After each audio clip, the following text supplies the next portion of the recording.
Përshëndetje të nderuar shikues, jemi takuar në minutat e editarit informativ në RTS Gjirokastra, ku ndër të tjera sot do të ndiqni. Në kuadër të muajit të ndërgjegjësimit kundër kancerit të gjirit, qyteti i Gjirokastrës u ndriçua mbrëmjen e së dielës me ngjyrën roz, simbolin ndërkombëtar të kësaj fushate. Kryeministri Edi Rama ndau në rrjetet sociale pamje nga qyteti i Gurt teksa shkroi: Gjirokastra ndriçon roz. Universiteti Ekrem Çabej në Gjirokastër nderon me titullin profesor i merituar pedagogun e gjeografisë profesor doktor Niko Rogo, duke njohur kontributin e tij 50 vjeçar në formimin e brezave të rinj. Në ceremoninë e zhvilluar në ambientet e universitetit, kolegë dhe studentë shprehën respekt dhe vlerësim për punën e tij. Palokastra, një nga vendbanimet me histori dhe tradita, vazhdon të ruaj autenticitetin dhe gjallërinë e saj. Gjatë kësaj periudhe të vitit, banorët janë të angazhuar me punën e stinës, duke u kujdesur për tokat dhe prodhimet bujqësore, ndërkohë që ky vit ka shënuar një rritje të vizitorëve, duke i dhënë frymë të re zhvillimit të turizmit rural dhe promovimit të kulturës lokale. Në përmet u përkujtua 125 vjetori ndarjes nga jeta e poetit ton kombëtar Naim Frashëri. Me një veprimtari artistike dhe kulturore, figura e tij u nderua si simboli dashurisë për atdheun, gjuhën dhe dijen. Gjatë aktivitetit, klubi i shkrimtarëve dhe artistëve Naim Frashëri propozon që data 25 maj të shpallet dita mbarkombëtare e kulturës shqiptare. Ju njohim tani më gjerësisht. Në kuadër të muajit të ndërgjegjësimit kundër kancerit të gjirit, qyteti i Gjirokastrës u ndriçua mbrëmjen e së dielës me ngjyrën roz, simbolin ndërkombëtar të kësaj fushate. Kryeministri Edi Rama ndau në rrjetet sociale pamje nga qyteti i Gurt teksa shkroi: Gjirokastra ndriçon roz. Fushata e muajit tetor ka për qëllim rritjen e ndërgjegjësimit, për rëndësinë e kontrollit të hershëm, edukimin për shëndetin e gjirit, si dhe mbështetje ndaj grave dhe vajzave që përballen me këtë sëmundje në mbar botën. Ky gest simbolik është pjesë e një sër aktivitetesh sensibilizuese që zhvillohen në të gjithë vendin për të theksuar rëndësinë e parandalimit dhe diagnostikimit e hershëm të kancerit të gjirit si faktor kyç për shpëtimin e jetës.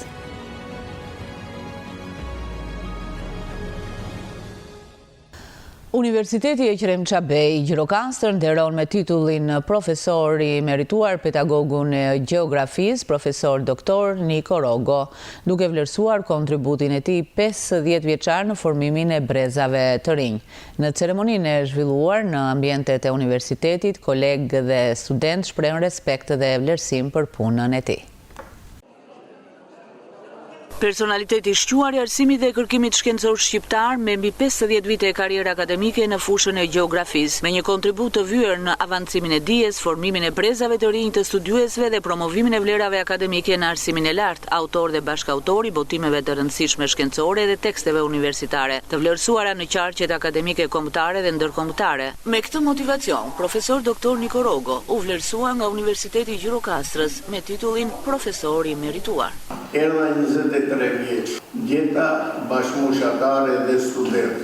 Kemi filluar tek Godina, ku është sot shkolla industriale. Arrestoheshin dhe atëre studentët, vajtra i takova, që rresht atëre. Edhe dy grupe ishin, histori, geografia dhe matematik, fizika. Ashtu filloi Instituti Andershëm. Ky titull i akorduar me vendim të Senatit Akademik të Universitetit Ekrem Çabej u dorëzua nga rektori Jahucana. Thonë që nëpërmjet vlerësimit dhe punës së profesorit Rogos të bëjmë një omazh për të gjithë atë plejadë të shquar pedagogësh, të cilët kanë dhënë një kontribut të jashtëzakonshëm ashtu siç e thash. Ceremonia u ndoq nga autoritete vendore, staf akademik dhe studentë, ndërsa kolegët të tij ndër vite shpalosën kontributin e profesorit në jetën akademike të Universitetit Ekrem Çabej, i cili ka përcjell kufijtë e tij me pjesëmarrje në konferenca shkencore, në hartimin e teksteve universitare, artikujve shkencorë të botuara në revista kombëtare dhe ndërkombëtare. Në fund të ditarit informativ do të mund të ndiqni të plot materialin e përgatitur nga ceremonia e zhvilluar sot në Universitetin e Gjirokastrës. Vijojmë me të tjera informacione. Palokastra, një nga vendbanimet me histori dhe tradita, vazhdon të ruaj autenticitetin dhe gjallërinë e saj. Gjatë kësaj periudhe të vitit, banorët janë të angazhuar me punët e Stinas, duke u kujdesur për tokat dhe prodhimet bujqësore, ndërkohë që ky vit ka shënuar një rritje të vizitorëve, duke i dhënë frymë të re zhvillimit të turizmit rural dhe promovimit të kulturës lokale. Fshati Palokastër, që bën pjesë në njësinë administrative CEPO të bashkisë Gjirokastër, është një nga vendbanimet me histori dhe tradita të hershme në këtë zonë. Me rrugicat karakteristike të një fshati, shtëpit prej guri dhe mikpritjen e banorëve, Palokastra mbetet një destinacion që ruan autenticitetin dhe bukurinë e zonave rurale. Këtu në fshat, sidomos në Palokastër, më shumë njerëz miren me puna private, me bakti, me vreshta, jo vjelin rushin, tani në vjesht, nxjerrin rakin, shesin rush, shesin perime. E këto në shtëpi, pastaj gruaja gjithmonë ka shumë punë. Me bukë, me gjellë, me të fshira, me të lara. Çfarë perimesh keni mbjellë në këtë stinë? Në këtë stinë pak spinaq, për vete, pak spinaq, jo salat, jo qep, për të ngrënë për bishta. Në fakt më thot buri se që vete shtëpi e kullot të dhita ndeja nga lumi, edhe më thot që kanë kaluar makina nga të turistave, ata rrinë edhe flenë, nga një natë, nga dy net. Gjithkush ka punën e vetë. Dikush merret me blektori, dikush merret me bujqësi. Të tjerët ata që prodhojnë, e tregtojnë. Po edhe ai që është me blektori e tregton. E bën për vete, e bën për të shitur. Stina më e mirë është kjo që jemi. Nuk është shumë ftohtë, nuk është dhe ngrohtë, mund të punojmë. Këto punë që duam t'i bëjmë. Ne të dy kemi që në Greqi një periudhë të gjatë, 17 vjeçare, vendosëm të vim në fshat, në ajër të pastër. Tani në Palokastër kemi një periudhë që mbjellim hasollet, mbjellim grurin, nxjerrim rakin, janë gjëra që i ka fshati sot. Jemi të ngranuar me mbjelljen kryesore, që është gruri. Janë produktet që duhet që neve të mbjellim, të korim dhe të shim. Në qoftë se nuk mbjell dhe nuk kor dhe nuk shi, atëre s'ke produkt. Të ne jemi mi dy lumenjve. Kemi gatimet e lavaris, kemi dhe të lungjeris. Edhe jemi mi dy traditave. Gjatë kësaj periudhe të vitit, banorët e fshatit janë të angazhuar me punët e stinës, duke u kujdesur për tokat dhe prodhimet bujqësore, që përbëjnë burimin kryesor të të ardhurave. Sipas tyre, ky vit ka sjellë një rritje të numrit të turistëve që kanë vizituar fshatin. Bukuritë natyrore, historia dhe gatimet tradicionale kanë tërhequr vizitorë vendas dhe të huaj, duke e bërë Palokastrën një pikë gjithnjë më të preferuar për eksploruesit e kulturës lokale. Në Livadhja, Pallati i Kulturës Katina Papa priti përfaqësues nga bashkitë e Finiqit dhe të Dropullit për të promovuar kulinarinë tradicionale të minoritetit grek. Iniciativa organizuar nga Konsullata e Përgjithshme e Greqisë në Gjirokastër kishte për qëllim edhe zhvillimin e turizmit. Pallati i Kulturës Katina Papa në Livadhja priti përfaqësues nga dy bashkitë ku banojnë kryesisht nga anëtarë të minoritetit etnik grek, ato të Finiqit dhe të Dropullit. Kësaj radhe ishte një iniciativë e Konsullatës së Përgjithshme të Greqisë në Gjirokastër për të promovuar kulinarinë tradicionale të minoritetit me synimin përfundimtar zhvillimin e turizmit. Kam 15 muaj që kam ardhur si përfaqësues i trupit diplomatik të Greqisë në Gjirokastër. Kudo që kam vajtur në fshatat e minoritetit etnik grek, të gostisni me një gotë raki. Por rakia shoqërohet gjithmonë me një pitje tradicionale të zonës.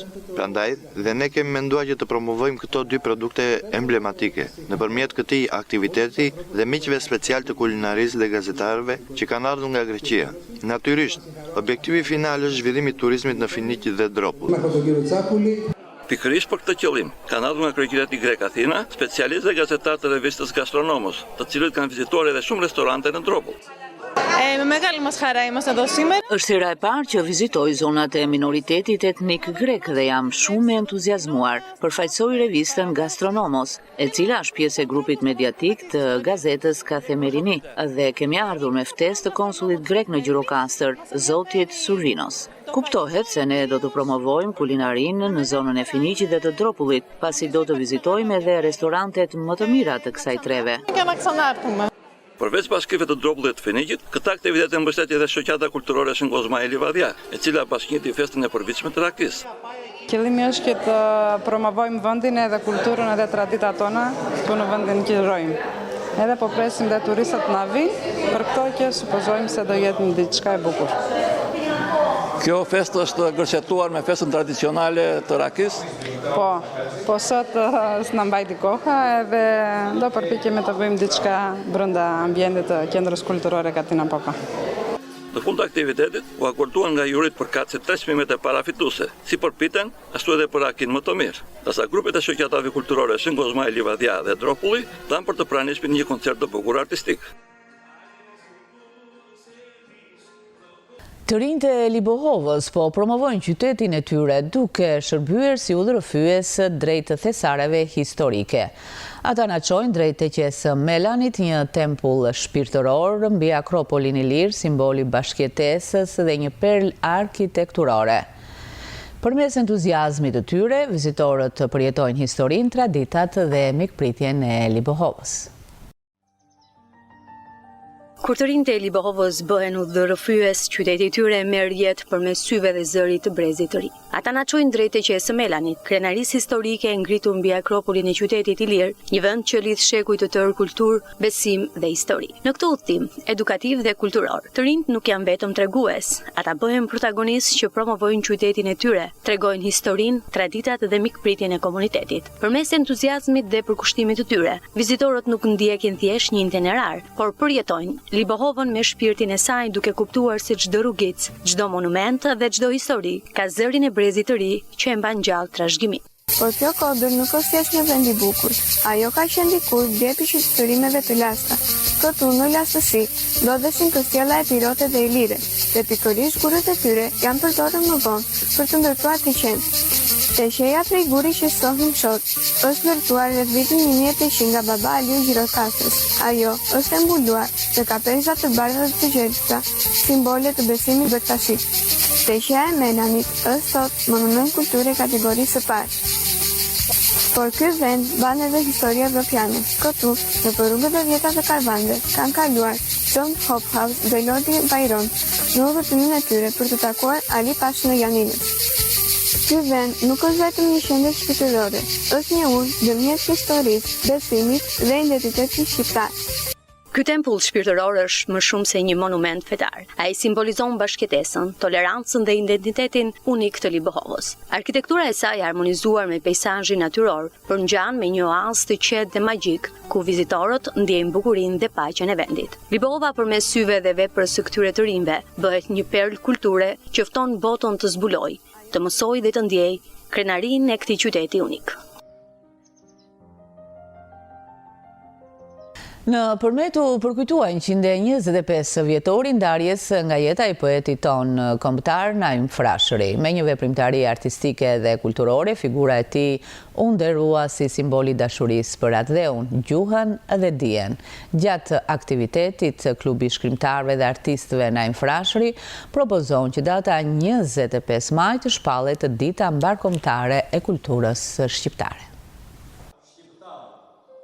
Në 125 vjetorin e ndarjes nga jeta të poetit ton kombëtar Naim Frashëri, në qytetin e Përmetit, u organizua një veprimtari artistike, kushtuar veprës së tij letrare, simboli dashurisë për atë dheun, dijen dhe gjuhën shqipe. Në këtë aktivitet morën pjesë figura të njohura të kulturës dhe letërsisë shqiptare, të cilët vlerësuan kontributin e jashtëzakonshëm të poetit dhe shkrimtarit në trashëgimin kombëtare. Çfarë ndodh gjithë këto vite me shpirtin tënd poetik që na ne?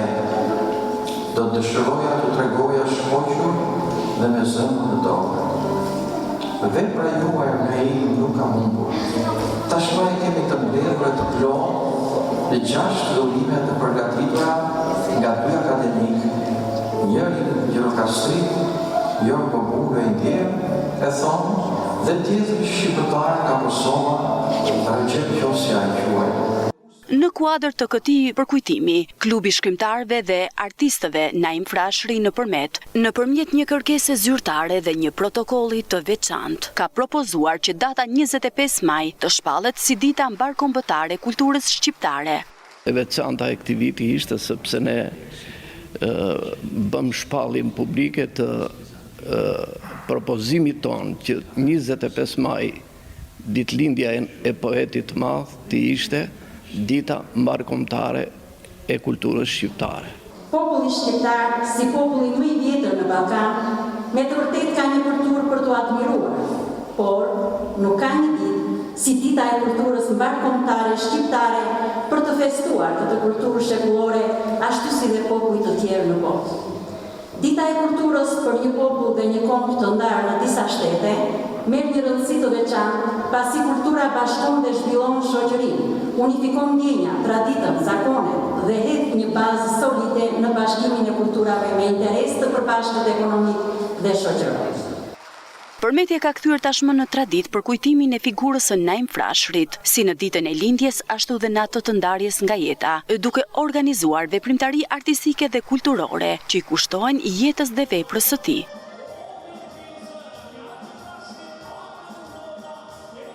Në Sarandë është mbajtur për herë të parë festivali ndërkombëtar i folkut Saranda Music Fest, organizuar nga shoqata botërore e festivalit me mbështetjen e bashkisë së këtij qyteti.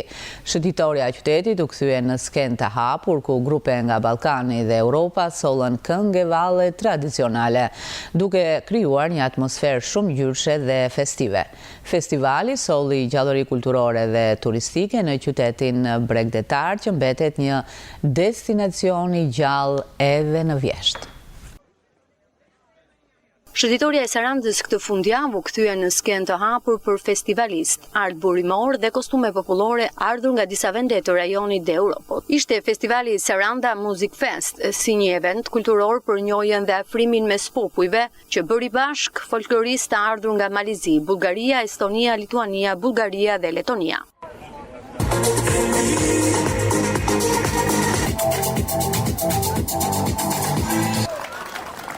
Drejtori i Qendrës Kulturore Sarandë, Ismail Myrta, i thotë se ky është edicioni i parë i këtij festivali që arrin të ndërtojë ura komunikimi mes popujve nëpërmjet muzikës.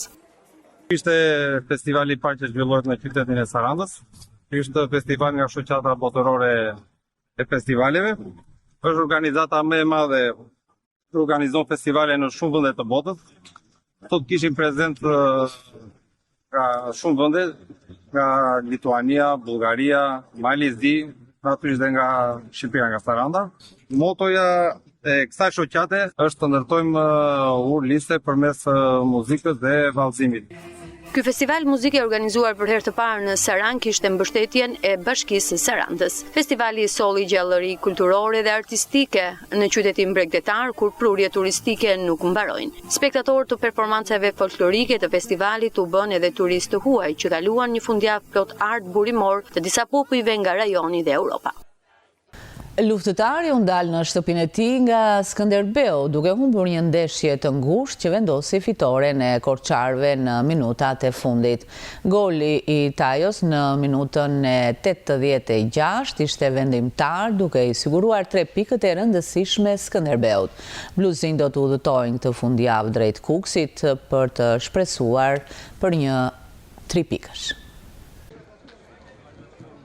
Luftëtari nuk arriti të përfitojë nga faktori fushë duke u mundur me rezultatin 0-1 nga Skënderbeu, me një gol të shënuar nga Taju në minutën e 85, një ndeshje me shumë ritëm, raste dhe emocione që u vendos në minutat e fundit. Në përfundim të takimit, trajneri i luftëtarit Besmir Shabani u shpreh se skuadra e tij dha gjithçka në fushë, por një gabim individual në mbrojtje ndëshkoi luftëtarin. Ne kishim përgatitur skuadrën dhe ekipin për të luajtur në këtë farë mënyrë, duke pas parasysh që ke një kundërshtar që është goxha niveli të lartë dhe duke pas parasysh mënyrën se si shkoi loja, ishte një gabim individualis i repartit të mbrojtjes që nuk arriti të mbyllte situatën që u kriju atë zona e hapësirës brapa që u kriju. Po normalisht këto ndeshjet në momentin që nuk i vret, nuk i mbyll ndeshjet, është e vështirë, sepse këto ekipe si thash si Skënderbeu që me gjysmë rasti të ndëshkojnë. Të vjen keq sepse bëm shumë mirë në fazën e ripartencës, si themi ne, në fazën e tranzicionit pozitive, pristin në blok të mesëm dhe kishim menduar që të dilim kundra sulm me 3 lojtarë të shpejtë që kemi, si Diamanti, Sterlingu dhe Cereni. Gjithsesi, keqardhja është sepse minimalisht si shkoi loja ishte barazimi ishte rezultati drejt, po kështu që s'kemi çfarë bëjmë, ndodhin edhe vazhdojmë përpara. Ndrimet që në momentin e caktuar bëjnë diferencë, më shumë siç u pa në Pogradec, pra ndrimet që bëm dhanë një efikasitet të mirë duke kthyer rezultatin. Po ta shikoj sot, nuk është se ishin aq të goditura, normalisht kjo është organika që ne kemi. 3 mungesa për një ekip si luftëtar janë shumë. Nga ana tjetër, trajneri Skënderbeu Ernest Gjoka u shpreh se e dinim se në Gjirokastër na priste një ndeshje vështirë, por falës vendosimeve të kryera në pjesën e dytë patëm sukses. Sigurisht që ne dinim që në këtë lloj ndeshjesh duhet durim shumë derisa gjesh momentin të godasësh.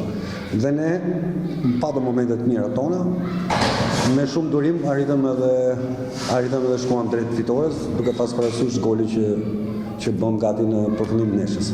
Mendoj që merit e aksionit që bëm, sigurisht që lojtari që hyri zëvendësoi gjatën, ka tjetër cilësi, kështu që ne dishim më shumë forcë në ato momente. Dhe ajo që kërkuam, ajo na e shpërbleu duke pas parasysh atë gol që bëri Tajo. Ndeshja e radhës për luftëtarin do të jetë në Kukas. Përfunduam këtu të nderuar shikues, ishte gjithçka e përgatitur për këtë ditar informativ në RTS Gjirokastra. Ndajemi bashkë, miru takofshim.